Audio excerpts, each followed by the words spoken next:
Hello नमस्कार दोस्तों, मैं हरेंद्र कुमार आप सभी का दोस्त, आप सभी को इंजीनियर हरेंद्र क्लासेस में स्वागत करता हूं। चलिए दोस्त, आज हम लोग किरण पब्लिकेशन के अर्थशास्त्र से शुरू करते हैं क्लास को। आज का मेरा पहला क्वेश्चन है कि योजना आयोग का अध्यक्ष कौन होता है बाबू? तो प्रधानमंत्री। योजना आयोग का अध्यक्ष कौन होता है? प्रधानमंत्री। भारत के प्रथम प्रधानमंत्री कौन थे? जवाहरलाल नेहरू। जवाहरलाल नेहरू योजना आयोग के प्रथम अध्यक्ष थे। योजना आयोग का गठन 15 मार्च 1950 को हुआ था। योजना आयोग का गठन कब हुआ था? 15 मार्च 1950 को। 1950 में ही जयप्रकाश नारायण ने सर्वोदय की अवधारणा दी थी, यानी सर्वोदय की शुरुआत किया था, सर्वोदय योजना। अच्छा सर, बताइए कि महात्मा गांधी योजना किसने बनाया था? महात्मा गांधी ये थी योजना किसने बनाया था? बताइए, कौन नारायण बनाए थे?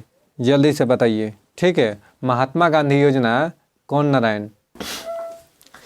चलिए दोस्त, तो महात्मा गांधी जो प्लान था, यानी महात्मा गांधी योजना बाबू किसने दिया था? नारायण अग्रवाल। नारायण अग्रवाल। कब बाबू? 1944 में। 1944 में। चलिए दोस्तों, और क्या था? वर्तमान में योजना आयोग के अध्यक्ष कौन है? वर्तमान में योजना आयोग के अध्यक्ष कोई नहीं है।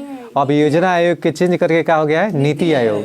और नीति आयोग कब बना? 1 जनवरी 2015 को। 1 जनवरी 2015 को। कोई दिक्कत है? और नीति का फुल फॉर्म क्या होता है? National institution for transforming India. कोई दिक्कत है? अच्छा सर, नीति आयोग का गठन हो गया। नीति आयोग का वर्तमान में अध्यक्ष कौन है? तो नरेंद्र मोदी। और उपाध्यक्ष कौन है? नीति आयोग के वर्तमान में अरविंद पनगड़िया। ठीक है। BVR सुब्रमण्यन CEO है। ये फडणवीस जो है ना, यही है उपाध्यक्ष। बाकी प्रथम थे। हम अभी वर्तमान में पूछा था नहीं। फडणवीस है। कौन फडणवीस है? ठीक है, फडणवीस करके है कुछ। चलिए, भारत की राष्ट्रीय आय की गणना करने वाला संगठन कौन सा है? तो केंद्रीय सांख्यिकी संगठन। केंद्रीय सांख्यिकी संगठन, इसको CSO कहते हैं, सेंट्रल स्टैटिस्टिक्स ऑर्गेनाइजेशन। इसका स्थापना हुआ था 1951 में। संपूर्ण ग्रामीण रोजगार गारंटी योजना गरीबों को कितना किलोग्राम संपूर्ण ग्रामीण रोजगार योजना अंतर्गत गरीबों को कितना केजी प्रति श्रम दिवस की दर से खाद्यान्न दिया जाना चाहिए? तो 5 केजी। यानी पर व्यक्ति पर कितना मिलता है? 5 केजी राशन मिलता है ना बाबू, BPL थ्रू। वहीं 5 केजी है पर व्यक्ति पर। योजना आयोग के प्रथम अध्यक्ष कौन थे? पंडित जवाहरलाल नेहरू। अच्छे प्रबंधक का गुण नहीं होना चाहिए, तो कनिष्ठ अधिकारियों को डांटते रहना। कनिष्ठ अधिकारियों को डांटते रहना अच्छे प्रबंधक का गुण नहीं होना चाहिए। निम्नलिखित में से कौन सी नवरत्न कंपनी नहीं है? तो BCCL नवरत्न कंपनी नहीं है। BCCL जो है ना बाबू, वह नवरत्न कंपनी। ग्रामीण रोजगार गारंटी योजना में कितने दिनों के रोजगार की गारंटी है? तो 100 दिनों के। कितने दिनों के? 100 दिनों के। यानी ग्रामीण रोजगार गारंटी योजना में कितने दिनों के रोजगार की गारंटी है? 100 दिनों के। खाद्यान्न उपलब्ध कराने की अंत्योदय अन्नपूर्णा योजना संचालित थी, तो ग्रामीण एवं शहरी गरीबों के लिए खाद्यान्न उपलब्ध कराने की अंत्योदय अन्नपूर्णा योजना संचालित थी। लक्ष्मी मित्तल ने किस कंपनी का अधिग्रहण किया? तो आर्सेलर कंपनी का। किसका? आर्सेलर कंपनी का। सुधा डेयरी किस प्रकार की संस्था है? तो कोऑपरेटिव संस्था है। सुधा डेयरी किस प्रकार की संस्था है? कोऑपरेटिव संस्था है। निम्नलिखित में से कौन सी सबसे निचली स्तर की सहकारी संस्था है? तो PACS यानी पैक्स। PACS यानी निम्नलिखित में से कौन सी सबसे निचली स्तर की सहकारी संस्था है? तो पैक्स PACS। निम्नलिखित में से कौन सी संस्था है जिसे जिला स्तर पर विशेष तौर पर ग्रामीणों के लिए बनाई गई है? तो DRDA। कृषि उत्पादकों की गुणवत्ता एगमार्क से बनाई जाती है। यानी जो कृषि के उत्पादक है ना, उसके कृषि उत्पादकों की गुणवत्ता जो है एगमार्क से बनाई जाती है। अब सर, एगमार्क जो होता है, इसका स्थापना कब हुआ था? तो 1937 में। 1900। एगमार्क का हेडक्वार्टर कहाँ है बाबू? तो नागपुर। एगमार्क की स्थापना 1937 में। एगमार्क का हेडक्वार्टर कहाँ है? तो नागपुर में है। कृषि उत्पादकों की गुणवत्ता एगमार्क बताता है, ठीक है। अच्छा, मानव का सिद्धांत संबंधित है तो जनसंख्या से, यानी मानव का सिद्धांत किससे संबंधित है? जनसंख्या से। अब प्रतिवर्ष जनसंख्या दिवस 11 जुलाई को मनाया जाता है। निम्न में से जनसंख्या के अध्ययन को क्या कहते हैं? डेमोग्राफी, यानी जनसंख्या के अध्ययन को डेमोग्राफी कहते हैं। प्रतिवर्ष 11 जुलाई को विश्व जनसंख्या दिवस मनाया जाता है, क्योंकि 11 जुलाई को ही क्या होता है कि पूरे विश्व की जनसंख्या 5 अरब हुआ था। उत्पादक का अर्थ है बाबू तो उपयोगिता का सृजन करना। उत्पादक का अर्थ क्या होता है? उत्पादन का अर्थ क्या होता है? उपयोगिता का सृजन करना। निम्नलिखित में से कौन अचल है? तो कारखाने का भवन। कारखाने का भवन यह क्या है बाबू? अचल है, ठीक है। एक ही बार प्रयोग में आने वाली पूंजी कौन सा है? कच्चा माल। एक ही बार प्रयोग में आने वाली पूंजी कौन सा है? कच्चा माल। कच्चा माल जो है प्रयोग में एक ही बार आएगी? नहीं। अच्छा, बिहार में गरीबी की समस्या के निदान के लिए आवश्यक है तो कृषि का विकास करना, उचित जल प्रबंधन और पर्याप्त निवेश, यह तीनों जरूरी है।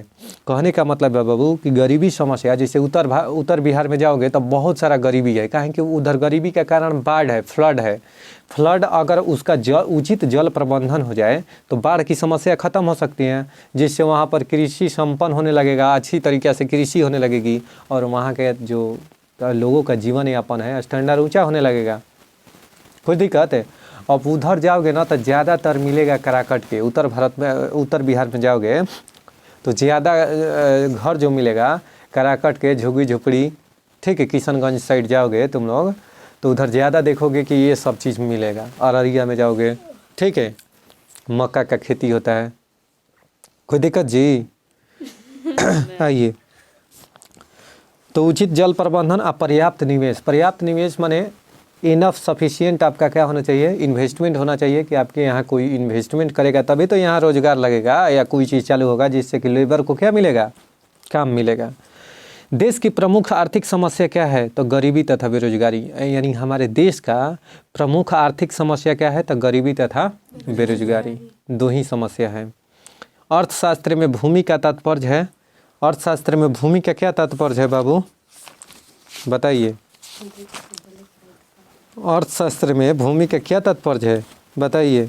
इनमें से कोई नहीं, इनमें से कोई नहीं, इनमें से कोई नहीं दिया है दोस्त। सुनिएगा, भूमि की ऊपरी सतह, खनिज संपदा और जंगल, ये तीनों नहीं होगा अर्थशास्त्र में भूमि का तात्पर्य। निम्नलिखित में से कौन उत्पादक है? तो बढ़ई। बढ़ई क्या है? भिखारी, शराबी और ठग। तो इसमें कौन उत्पादक है? उत्पादन कौन करता है? तो कारपेंटर, यानी बढ़ई। बढ़ई क्या करता है? उत्पादन करता है कोई चीज़ का। जैसे लकड़ी से क्या बना दिया? चेयर बना दिया, पलंग बना दिया। कोई दिक्कत है? निम्नलिखित में से कौन पूंजी है? तो किसान का हल। किसान का हल क्या है बाबू? वह पूंजी है। अब सुनिएगा, ऑप्शन में क्या क्या है? तो फटा हुआ वस्त्र, यह पूंजी नहीं है। अच्छा, बिना व्यवहार में लाई जाने वाली मशीन, यानी जोना मशीन के कोई यूजे नहीं है तो वह पूंजी है? नहीं। अच्छा, घर से बाहर पड़ा पत्थर, घर के बाहरी पड़ल पत्थर, वो पूंजी है? ना। समझ में होता है? यानी कहने का मतलब है कि किसान का हल, हलवा बात 2 कट्ठा जोत के कमा ली ना। बात समझ में आ रहा है? या 4 कट्ठा अपने खेत जोत के खाड़ हो गई बैल। कोई दिक्कत है? तो खाड़ हो गई तो 4 कट्ठा खेतवा जोतलस तो बैलवा से बचल ना कि ना बचल? तो वजह पर पूंजी का काम किया, हल है क्या किया? तो किसान का हल का है? पूंजी। निम्न में से कौन सा चल पूंजी है? चल पूंजी, अचल नहीं, चल। तो सुनिएगा, हल और बैल चल पूंजी नहीं है, ट्रैक्टर चल पूंजी नहीं है। खाद और बीज जो है ना, यह चल पूंजी है। खाद और बीज जो है यह कैसा पूंजी है बाबू? चल पूंजी है। कोई दिक्कत? अफसर चल काहे नहीं है? हल बैल, एगो बैलवा है तो एगो बैलवा हो जाएगा कि कल 2 गो बैल हो जाएगा? एक होगा। आज एगो अगर हम हल एक रखे हैं अपने पास तो एक ही ना हल रहेगा। और ट्रैक्टर आज एगो है तो 2 गो अपने मन नहीं ना हो जाएगा। लेकिन एगो बीज छींट दीजिए और उसमें खाद छींट दीजिए, डबल ट्रिपल चौगुना 5 गुना। 5 किलो छींटे हैं, 25 किलो लीजिए, ओकरों से ज़्यादा ना। यानी कहने का मतलब है कि बीज 5 किलो बीज छीटे 25 किलो काट लीजिए, लपेट लीजिए, आइए। हाँ, मुर्गा के साथ है अंडा फ्री है, ठीक है, फ्री रासा फ्री बुड़बक, ठीक है। खाद्य सुरक्षा का अभिप्राय है, सुनिएगा, खाद्य सुरक्षा का क्या अभिप्राय है? तो खाद्यान्न तक लोगों की पहुँच, खाद्यान्न तक लोगों की पहुँच। चलिए, उत्पादन का साधन है श्रम। उत्पादन का साधन क्या है? श्रम है। निम्नलिखित में से भूमि की विशेषता कौन सी है? तो भूमि में गतिशीलता का अभाव। यानी निम्नलिखित में से भूमि की विशेषता कौन सी है बाबू? तो भूमि में गतिशीलता का अभाव ही क्या कहलाता है? भूमि की विशेषता है। अच्छा, उत्पादन का साधन क्या है? उत्पादन का साधन श्रम है, ठीक है। यानी श्रम बिना कोई चीज़ का उत्पादन होगा नहीं। जो व्यक्ति व्यवसाय में जोखिम को वहन करता है, वही जोखिमी होगा। जोखिम का वहन करता है उसे क्या कहते हैं? तो साहसी कहते हैं। उसे क्या कहते हैं? यानी जो व्यक्ति व्यवसाय में जोखिम का वहन करता है उसे साहसी कहते हैं। नहीं कोई व्यक्ति रिस्क लेता है व्यवसाय में तो उसको क्या कहते हैं? साहसी कहते हैं। गरीबी रेखा से नीचे रहना गरीबी का सूचक है। गरीबी रेखा से नीचे रहना किसका सूचक है? गरीबी का। गरीबी गरीबी का जन्म देती है। गरीबी गरीबी का जन्म देता है। गरीबी गरीबी का जन्म देता है। किसने कहा था? नरकसे ने। नरकसे ने गरीबी का दुष्चक्र का प्रभाव सिद्धांत दिया था। नरकसे ने, उसने कहा था कि गरीबी ही गरीबी को जन्म देती है। ना साहब समझे?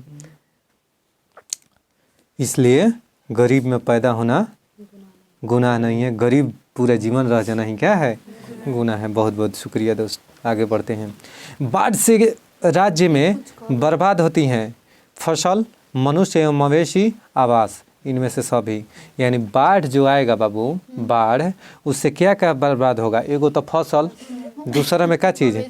मवेशी एवं आवास। घरवा नहीं बह जाता है, झोपड़ी झुगी झोपड़ी घरवा, ठीक है, खुद ही कहते हैं। तो ये सब क्या होता है? बाढ़ से बर्बादी होता है।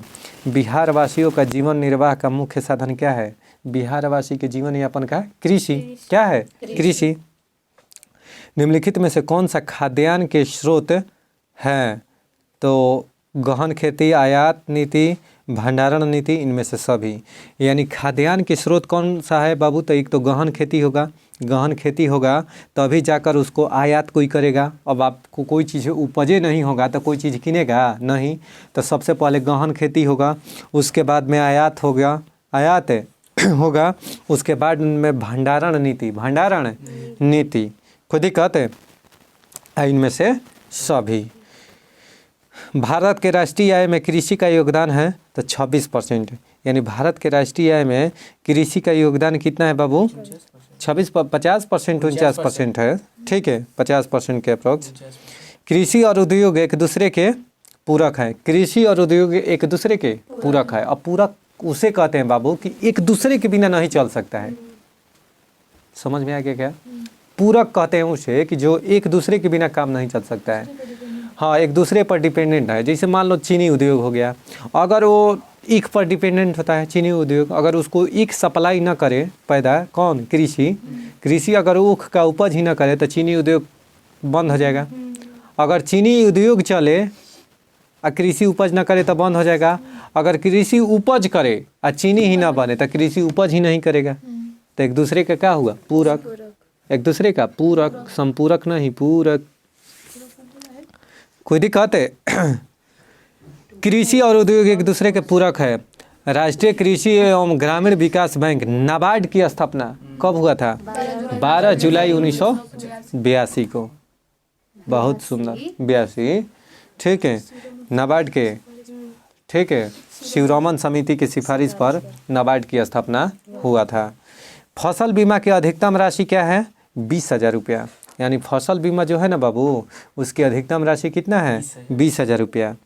कागज उद्योग को सरकार द्वारा संरक्षण प्रदान किया गया 1925 में। यानी कागज उद्योग को सरकार द्वारा संरक्षण प्रदान किया गया 1925 में।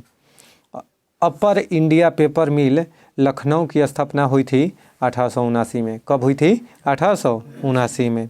उपभोक्ता उद्योग है चीनी उद्योग। जो उपभोक्ता उद्योग है ना, वह कौन सा उद्योग है बाबू? चीनी उद्योग। भारत के सर्वप्रथम औद्योगिक नीति की घोषणा किस वर्ष हुई थी? 1948 में, यानी 6 अप्रैल 1948 को भारत में प्रथम औद्योगिक नीति की घोषणा हुई थी। आर्थिक विकास के लिए पूंजी की उपलब्धता क्या है? तो अपर्याप्त। यानी आर्थिक विकास के लिए पूंजी की उपलब्धता क्या है बाबू? अपर्याप्त। कोई दिक्कत, कोई डाउट? तो चलिए दोस्त आगे हम लोग बढ़ते हैं। चलिए दोस्त अब हम लोग कला एवं संस्कृति में बढ़ते हैं। कला एवं संस्कृति में यानी गतका जो कहेगा कि गतका कहाँ का लोक नृत्य है बाबू? तो कहाँ का मार्शल आर्ट है गतका? तो पंजाब का। कहाँ का? पंजाब का। यह IAS में पूछा हुआ है 2009 में प्री में। गतका कहाँ का है? पंजाब का एक मार्शल आर्ट है। मार्शल आर्ट है जिसमें तलवार और लाठी आदि का प्रयोग किया जाता है। तलवार और लाठी का प्रयोग किया जाता है। गतका शब्द का जन्मदाता सिखों के छठे गुरु गुरु हरगोविंद साहब, छठे गुरु थे ना, उसने ही ये गतका मार्शल आर्ट का शुरुआत किया था। मधुबनी पेंटिंग का संबंध किस राज्य से है बाबू? बिहार से। ठीक है। सिंधु खब्बास से। सिंधु दर्शन उत्सव प्रतिवर्ष लेह लद्दाख में मनाया जाता है। यानी सिंधे खबास, सिंधे कहाँ पर मनाया जाता है? तो प्रतिवर्ष लेह लद्दाख में मनाया जाता है। प्रश्न काल में लद्दाख यानी जम्मू और कश्मीर राज्य का भाग था। लद्दाख किसका भाग था बाबू? जम्मू और कश्मीर राज्य का भाग था। वर्तमान में लद्दाख तथा जम्मू और कश्मीर केंद्र शासित प्रदेश है। वर्तमान में लद्दाख तथा जम्मू और कश्मीर कैसा प्रदेश है बाबू? तो केंद्र शासित प्रदेश है। मधुबनी पेंटिंग का संबंध बिहार से। देखो, नृत्य एवं नाट्य कला की त्रिभंग मुद्रा में एक गांव एक पांव मोड़ा जाता है। अब सुनिएगा कि त्रिभंग क्या होता है। नृत्य एक प्रकार का होता है। क्या होता है? नृत्य एवं नाट्य कला है त्रिभंग। इसमें क्या किया जाता है कि एक पांव मोड़ा जाता है और देह थोड़ी किंतु विपरीत दिशा में कटी एवं ग्रीवा पर वक्र की जाती हैं। गर्दन, कमर एवं घुटने को अंग्रेजी के इस अक्षर के रूप में समंजित किया जाता है। यानी अंग्रेजी के इस अक्षर में अपना शरीर को फोल्ड किया जाता है, मोड़ा जाता है। किस में? त्रिभंग में। त्रिभंग में। यह क्या है? एक लोक नृत्य है, यानी नृत्य एवं नाट्य कला है। निम्नलिखित में से किस स्थान पर कुंभ मेले का आयोजन होता है? तो बताइए कुंभ मेला का आयोजन कहाँ कहाँ होता है बाबू? तो पहला तो नासिक में। नासिक कहाँ है? तो गोदावरी नदी के किनारे। और नासिक कहाँ है? महाराष्ट्र में। अच्छा सर, हरिद्वार का है। दूसरा हरिद्वार गंगा नदी के किनारे। तीसरा प्रयागराज, ठीक प्रयागराज के संगम पर, गंगा यमुना सरस्वती के संगम पर। अच्छा, तथा उज्जैन छिपरा नदी के। उज्जैन कहाँ है? मध्य प्रदेश में। वहाँ छिपरा नदी के तट पर क्या किया जाता है कि प्रतिवर्ष कुंभ मेले का आयोजन प्रतिवर्ष करें, प्रति 12 वर्ष पर, यानी हर 12वें वर्ष पर आयोजन किया जाता है। कोई दिक्कत है? आइए, किस स्थान समूह में हर 12वें वर्ष कुंभ मेला होता है? तो सुनिएगा, प्रयागराज, हरिद्वार, उज्जैन, नासिक, यहीं पर चारों में क्या होता है? हर 12वें वर्ष मेला का आयोजन होता है। 3 वर्ष बाद, यानी चौथे वर्ष, 3 वर्ष बाद। बिहू कहाँ का लोक नृत्य है बाबू? असम का, जो एक वर्ष में 3 बार होता है। बिहू जो नृत्य है एक वर्ष में 3 बार होता है। एक फसल बुआई के समय रोंगाली बिहू उसको कहते हैं। फसल बुआई के समय रोंगाली बिहू, तथा बोहाग बिहू, और कटाई के समय भोगाली या माघ बिहू, एवं शरद ऋतु में काती या कोंगाली बिहू। तो देखिए कौन कौन बिहू हो गया? एक तो हो गया फसल बुआई के समय में रोंगाली या बोहाग बिहू, रोंगाली या बोहाग बिहू एक ही हुआ। अच्छा, भोंगाली या माघ बिहू कहते हैं, ठीक है। कार्तिक में जो शरद ऋतु में मनता है ना बाबू, उसको कहते हैं कोंगाली बिहू। क्या कहते हैं? कोंगाली बिहू। तो यह असम राज्य में हर एक वर्ष में कितने बार? 3 बार मनाया जाता है। कौन सा? बिहू। पोंगल कहाँ का है बाबू? तमिलनाडु का, जो जनवरी माह में धान की कटाई के समय मनाया जाता है, मकर संक्रांति के दिन। जबकि बैसाखी कहेगा तो पंजाब का, बैसाखी पंजाब का। ओणम किस राज्य का है बाबू? ओणम केरल का है। कथकली कहाँ का है? केरल का। अगर कथक कह देगा तो तो उत्तर प्रदेश। बिरजू महाराज का संबंध कथक से। बिहू किस प्रदेश का लोक नृत्य है? तो असम का। ठीक है। पोंगल तमिलनाडु का। दक्षिण भारत का त्यौहार ओणम संबंधित है, बताइए, महाबली से। किससे? महाबली से। ओणम जो दक्षिण भारत में त्यौहार मनाया जाता है, अगर अटुकल पोंगल कह देगा तब हो जाएगा कहाँ पर? अटुकल पोंगल कहेगा तो तमिलनाडु। पोंगल कहेगा तो कहाँ पर? पोंगल कहेगा तो तमिलनाडु। अटुकल पोंगल कहेगा तो केरल। डिड यू अंडरस्टैंड दीदी? You are understand? कोई दिक्कत है? यानी अटुकल पोंगल, कौन सा? अटुकल पोंगल कहाँ के? केरल के। पोंगल खाली कह देगा तो तमिलनाडु के। तमिलनाडु। कोई दिक्कत है जी दीदी? देखिए, अतापू निम्नलिखित त्योहारों में से किससे संबंधित है? तो ओणम से। अतापू, कौन सा? अतापू। अतापू निम्नलिखित त्योहारों में से किससे संबंधित है? तो ओणम से। किससे? ओणम से। अतापू। आग तापू, आग तो याद रखना। तो आग तापू यानी अतापू दोस्त याद करने के लिए कहाँ का है? तो ओणम से संबंधित है। ओणम कहाँ का है बबुआ? तो केरल के। कहाँ के? केरल के। कोनो दिक्कत है? तमाशा संगीत नाटक का प्रसिद्ध लोक स्वरूप है। यह कहाँ के है बबुआ? महाराष्ट्र के। तमाशा ना आदमी कहलन तमाशा कह के रखले बड़ा। तमाशा महाराष्ट्र के। लावड़ी महाराष्ट्र के। तमाशा और लवड़ी। नौटंकी कैले बड़ा? उत्तर प्रदेश। नौटंकी ना आदमी कहलन नौटंकी कह के रखले बा। तो नौटंकी कहाँ के? उत्तर प्रदेश के। ठीक है। भांगड़ा आई गिद्धा पंजाब के। हिमाचल प्रदेश के धमाल। चलिए दोस्तों, देखते हुए चित्राचार्य उपेंद्र महारथी की पुस्तक वेणु शिल्प का संबंध किस कला से है? तो बांस कला से। किससे है? बांस कला से। यानी अगर कहे कि वेणु शिल्प का संबंध किससे है बाबू? तो बांस कला से। ठीक है। बम्बू एक घास का सबसे बड़ी प्रजाति कौन? घास का प्रजाति है बांस। और सबसे बड़ी घास कौन है? बांस। खुद ही कहते। आइए, उस देव स्थान का नाम बताइए जिसमें मुख्य देवता अन्य तीन से भिन्न है। तो जगन्नाथ, यानी भगवान जो जगन्नाथ है ना बाबू, तो अमरनाथ, केदारनाथ और विश्वनाथ के देव स्थान भगवान शिव से संबंधित है। भगवान शिव से संबंधित है। और इसमें जगन्नाथ का जो मुख्य देवता है, जो अन्य देवताओं से क्या है? भिन्न है। याद रखिएगा। और जगन्नाथ मंदिर कहाँ है? उड़ीसा में। कहाँ पर? आदि शंकराचार्य द्वारा स्थापित 4 मठ कौन कौन सा है? तो देखिए, जोशी मठ, द्वारका, पुरी और श्रृंगेरी। यानी जोशी मठ, द्वारका, पुरी, श्रृंगेरी, ये 4 मठ किसके द्वारा? आदि शंकराचार्य द्वारा स्थापित किया गया है। भारत में अनेक तीर्थयात्री श्रीशैलम की यात्रा करते हैं, जो 12 ज्योतिर्लिंगों में से एक है। यह अवस्थित है कहाँ पर? तो आंध्र प्रदेश में कुर्नूल के निकट। आंध्र प्रदेश के कुर्नूल के निकट बाबू। कौन सा?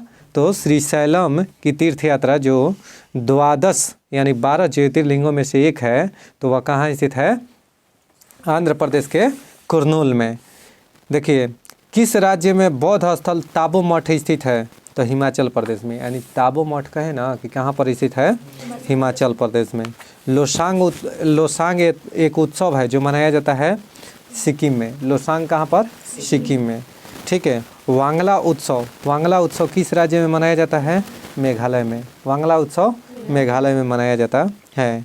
चपचार कूट त्यौहार मनाया जाता है तो मिजोरम में। चपचार कूट त्यौहार मनाया जाता है मिजोरम में। इजित्मा त्यौहार यानी मेला कहाँ मनाया जाता है बाबू? तो भोपाल में। कहाँ पर? इजित्मा त्यौहार मेला कहाँ मनाया जाता है? भोपाल में। ठीक है। भोपाल में मनाया जाता है। यह जो है आध्यात्मिक संदेश देने वाली यह सभा विश्व की सबसे बड़ी धार्मिक सभाओं में एक मानी जाती है। यानी विश्व में जितने भी धार्मिक सभा होता है ना बाबू, उसमें से यह एक सभा मानी जाती है। कौन सा? इजित्मा त्यौहार जो है या मेला, यह विश्व की सबसे बड़ी धार्मिक सभाओं में एक मानी जाती हैं। नवरात्रि को सरस्वती पूजा के रूप में निम्न राज्य में मनाया जाता है। किस राज्य में बाबू? तो देखिए, नवरात्रि को पूजा के रूप में केरल, तमिलनाडु, कर्नाटक एवं तेलंगाना राज्यों में मनाया जाता है। केरल, तमिलनाडु, कर्नाटक और तेलंगाना राज्यों में नवरात्रि को सरस्वती पूजा के रूप में मनाया जाता है। आज जानिए ये सब बात, बहुत सुंदर। तमिलनाडु में नवरात्रि के प्रथम दिन देवी लक्ष्मी, अगले दिन देवी सरस्वती एवं अंतिम 3 दिन देवी शक्ति दुर्गा की पूजा की जाती है। यानी जो तमिलनाडु होता है बाबू, उसमें नवरात्रि के प्रथम 3 दिन देवी लक्ष्मी की, अगले 3 दिन देवी सरस्वती की एवं अंतिम 3 दिन किसका? दुर्गा पूजा की, हाँ, दुर्गा की पूजा की जाती हैं। केरल, तेलंगाना एवं कर्नाटक में नवरात्रि को 9वें दिन सरस्वती पूजा के रूप में मनाया जाता है। जबकि अन्य जो है ना बाबू, केरल, तेलंगाना, कर्नाटक में नवरात्रि को 9वें दिन सरस्वती पूजा के रूप में मनाया जाता है। सुनिए, महाभारत के नायक अर्जुन के पितामह कौन थे? अर्जुन के पिता कौन थे? तो विचित्रा। अर्जुन के पिता विचित्र वीर्य थे, जिनके 2 पुत्र पांडु और धृतराष्ट्र। महाभारत आप लोग देखते हैं तो पांडु एवं धृतराष्ट्र अर्जुन पांडु के पुत्र थे। यानी अर्जुन के पितामह विचित्र वीर्य थे, जिनके 2 पुत्र थे, पांडु एवं धृतराष्ट्र। अर्जुन पांडु के पुत्र थे। अर्जुन किसका पुत्र थे? पांडु के पुत्र थे। काबा, बिहार में काबा, बिहार में बाहर बा, लेकिन नवरिदान नीतीश कुमार तो बड़ा कन्फ्यूजन बा। ठीक है, तो काबा क्या है? काबा क्या है? ऑप्शन है राइस मिल है कि क्या है, बताइए। मुस्लिम पवित्र स्थल है काबा। काबा मुस्लिम के पवित्र स्थल है। डू यू नो अबाउट काबा? काबा के बारे में आप जानते हो? सुनो ध्यान से। काबा सऊदी अरब में मक्का के अल मस्जिद अल हरम में स्थित घनाभ की आकार की इमारत है। कैसी है? घनाभ की आकार की इमारत है, जो मुस्लिमों का सबसे पवित्र स्थल है। कुरान के अनुसार काबा का निर्माण इब्राहिम एवं उनके पुत्र इस्माइल द्वारा किया गया था। विश्व में सभी मुसलमान काबा की ओर उन्मुख होकर ही नमाज पढ़ते हैं। यानी काबा सऊदी अरब में मक्का जो है ना, मक्का में ही स्थित है काबा। इसीलिए मुस्लिम जो है अपना उधर की ओर उन्मुख होकर, यानी पश्चिम की ओर नमाज पढ़ते हैं। कहें कि भारत से सऊदी अरब किधर पड़ता है? पश्चिम में। समझ गए नी? पेट होड़ता। आइए, यहूदियों का पूजा स्थल क्या कहलाता है? यहूदियों के पूजा स्थल क्या कहलाता है? सिनेगॉग। चलिए, संस्कृत के प्रथम विश्वविद्यालय पीठ की स्थापना सर्वप्रथम कहाँ हुआ था? पीठ की स्थापना कहाँ हुआ था? फ्रांस में। कहाँ पर? फ्रांस में। पीठ का स्थापना फ्रांस में हुआ था। तो कमेंट में आप लोग बताइए कि मुंह की स्थापना कहाँ हुआ था। ठीक है, पीठ का स्थापना बाबू, विश्वविद्यालय पीठ की स्थापना सर्वप्रथम कहाँ हुआ था? फ्रांस में। ठीक है, संस्कृत के प्रथम विश्वविद्यालय पीठ की स्थापना 1814 ईस्वी में फ्रांस के पेरिस में कॉलेज डी फ्रांस में की गई थी। ठीक है, आइए, विद्याशंकर मंदिर कहाँ स्थित है? कर्नाटक में। विद्याशंकर मंदिर कहाँ स्थित है? कर्नाटक में। राज रानी मंदिर कहाँ स्थित है? ओडिशा में। कंदरिया महादेव मंदिर मध्य प्रदेश में। भीमेश्वर मंदिर कहाँ है? तो आंध्र प्रदेश में। भीमेश्वर मंदिर कहाँ है? आंध्र प्रदेश में। चुंबकीय दिशा सूचक यंत्र का सर्वप्रथम संदर्भ मिलता है तो जवा म्यूल हिकायात में, जावा म्यूल हिकायात में चुंबकीय दिशा सूचक यंत्र का सर्वप्रथम क्या मिलता है, संदर्भ मिलता है। चित्रगुप्त स्वामी मंदिर, जिसे चित्रगुप्त का एकमात्र मंदिर माना जाता है, स्थित है कांची में। कहाँ पर स्थित है? कांची में। समझिए बच्ची, कांची में। चित्रगुप्त स्वामी मंदिर, जिसे चित्रगुप्त का एकमात्र मंदिर माना जाता है, वह कहाँ स्थित है? कांची में। कांची कहाँ है? केरल में। ताबो मठ कहाँ है बबुआ? ताबो मठ हिमाचल प्रदेश में स्थित है। जास्कर घाटी लद्दाख में। जास्कर घाटी लोसांग उत्सव कहाँ मनाया जाता है? लद्दाख में। अच्छा जी, आइए सूफिया कलाम, सूफिया कलाम जो एक प्रकार की भक्ति संगीत है। भक्ति संगीत है। इसकी क्या विशेषता है? कहाँ पर गाई जाती है बाबू? तो कश्मीर की है। विशेषता है कश्मीर की, यानी सूफिया कलाम कहाँ की एक गीत भक्ति संगीत है? तो कश्मीर की। उस स्थान का नाम बताइए जहाँ गीतकार श्री त्यागराज के सम्मान में नियमित रूप से त्यागराज आराधना त्यौहार मनाया जाता है। तो तंजावुर में। कहाँ पर? तंजावुर में। तंजावुर कहाँ है बाबू? तमिलनाडु। कहाँ है? तमिलनाडु। कोई दिक्कत है? हाँ। मीमांसा के अनुसार है, बताइए मीमांसा के लेखक कौन है? हाँ, मीमांसा के कौन है? जैमिनी। आइए, मीमांसा दर्शन के अनुसार मुक्ति संभव है कर्म से, यानी कर्म कीजिएगा तो आपको मुक्ति मिलेगा। मीमांसा के अनुसार मंगल भवन है, मंगलहारी करने से नहीं होगा, कर्म करें। कर्म चरवा कल गया कि कह के गोला सब बोला जीव कभी? चरवा का कर दोस्त बोला कि आप कितना भी गरीब है, कर्ज लेकर अपने आप को खाइए पीजिए मस्त रहिए, ऐश रहिए, लेकिन ऐश में कैश रहिए, कैश में ऐश रहिए।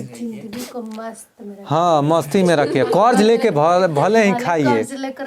हाँ, यू आर राइट। ठीक है। ईश्वर पूजा की जागर पद्धति प्रमुखता होती है उत्तराखंड में। ईश्वर पूजा की जागर जो पद्धति है ना बाबू, कहाँ पर होता है? उत्तराखंड में। रथ यात्रा महोत्सव कहाँ मनाया जाता है? रथ यात्रा पुरी, उड़ीसा। निम्नांकित स्थानों में से किसे मंदिरों का नगर के रूप में जाना जाता है? मंदिरों का नगर मलूटी को कहते हैं। मलूटी को झारखंड के दुमका जनपद में मलूटी गांव स्थित है। मलूटी गांव कहाँ स्थित है? झारखंड के दुमका गांव में। झुमका गिरा रे बरेली के बाजार में, तो दुमका गिरा रे, यानी दुमका कहाँ पर? झारखंड के एक मलूटी गांव में। मलूटी गांव को ही मंदिरों का नगर के रूप में जाना जाता है। मंदिरों और घाटों का नगर किसे कहते हैं? वाराणसी। कोई दिक्कत है क्या? ओ, चलिए दोस्तों, तो यहीं पर हम क्यूज को समाप्त करते हैं। उम्मीद करते हैं कि आपको यह क्यूज बहुत अच्छा लगा होगा। अगर यह वीडियो आपको अच्छा लगा तो कृपया करके शेयर, सब्सक्राइब और लाइक करना ना भूलें। कुछ कहना चाहती हैं? नहीं तो बहुत बहुत शुक्रिया दोस्त।